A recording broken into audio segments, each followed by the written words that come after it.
Shifting to the Middle East now, Army General Martin Dempsey says the Obama administration is deliberating whether to use military power in Syria, where a civil war there has killed more than 90,000 people.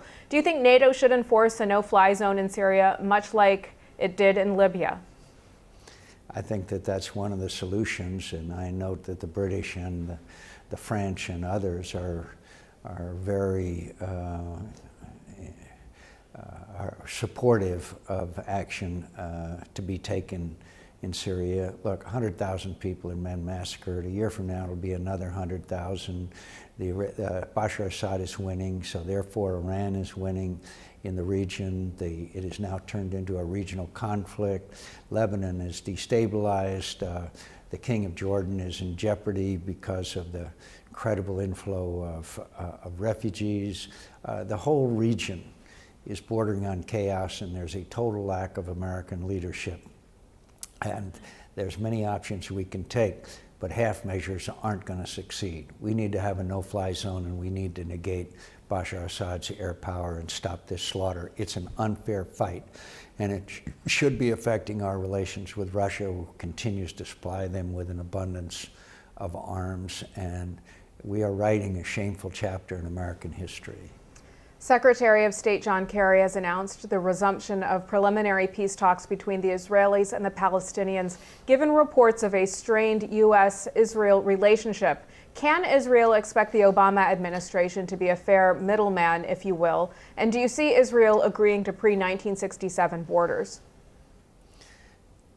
I appreciate the efforts that Secretary Kerry has made.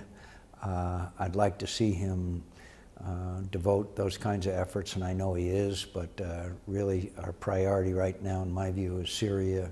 I think Egypt is a serious issue, since it's the heart and soul of the Arab world. I think there's no doubt that Iran's path towards nuclear weapons is uninterrupted, and this obviously could have the most profound consequences in the Middle East and the world. So there's a lot of issues that need to be addressed. I hope that he succeeds in this effort.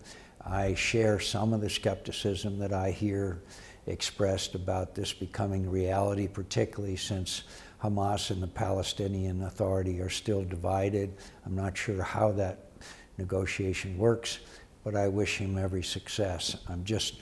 But put me down as skeptical, but I hope I'm wrong. Let's talk about Iran real quickly. Prime Minister Netanyahu has recently suggested time is running out to stop Iran's nuclear ambitions.